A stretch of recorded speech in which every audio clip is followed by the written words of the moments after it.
All right, so what we've got is I've got this kind of partially taken apart here and just kind of having a look. Now this is the passenger side door pins, 96 to 98 Chevrolet truck, half-ton two-wheel drive, which the 3/4 and all the cabs are about the same. And what we've got here is this bottom bushing here is just totally blown out, okay? And the problem that we were having was the door was very difficult to open, okay? And it felt like the door handle, which I put a new door handle, was busted. And this door pin, let's see, I know we've got one that's bent. There we go. All right, so I took it all apart and I found this door pin here was bent. You can see that or not. So the door pin was bent and the little bushing was blown. So we throw the door pin away. I've got some door pins from previous projects. I've got these little bushings. Now this is an over-the-counter Chevrolet bushing from many years ago. I bought a bunch of them. And since then I've ordered these. These are the replacement ones, 16632-193. It's a genuine GM part. Now that's the big one, okay? That's the one that goes on the top. That's the one that goes up here at the top. And then there's a smaller one, and I don't think we can read that one. 16632-192. So 92 is the small one, 93 is the big one. Yeah, wow, wait a minute, I got that backwards. Ha, duh. Okay, well, sorry about that. The big one is 92 and the small one is 93. I should have turned that over first.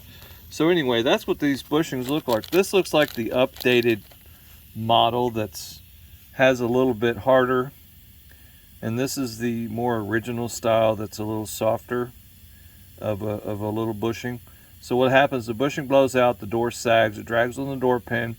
When you try to open the door, you pull the handle too hard and break the handle off because it's all freaking pewter and plastic and whatever else. So the way I do this is I jack the truck up with the jack. If anybody can see, I jack it up with that jack so that I can fit the door on a chair, okay?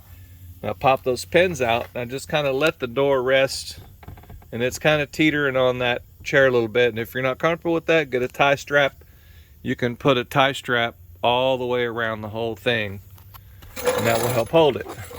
And then up here you'll see that I've got some tape. I've got some masking tape on this fender here to keep it so that if it does touch or bump up against that will keep it from scratching it. Now, as far as the spring is concerned, there is a special tool for the spring. I just pry the spring out with a pry bar. Putting it back in there is a tricky job, so if you've never done that, you might have to take it somewhere and have somebody reinstall the spring for you with a special tool, or you could go buy it. But all that tool does is just squeeze this together so that you could get it back in there. Now, this little wheel here, it's always messed up, man, and I've never been able to figure out how to fix those. So I just clean it up real good, hand pack it with grease, put it back together, and put it on send. So that's kind of how that goes. They usually come with these little clips.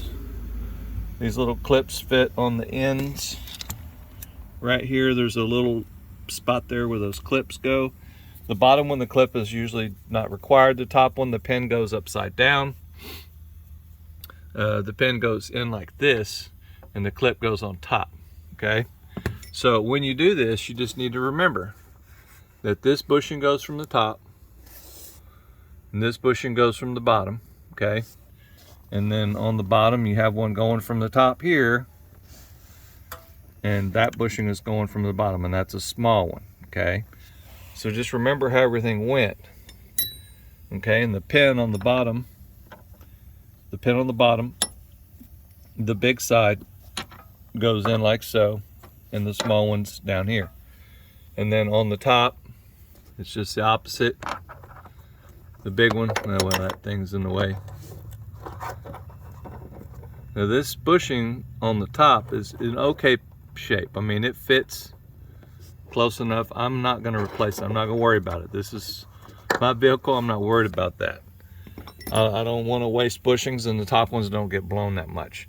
So I'm gonna stick some bushings in here, and I'll get you a part 2 on that, of installing those bushings, because that'll be an easier way of dealing with this, all right? check out part 2. Have a good day. Thanks.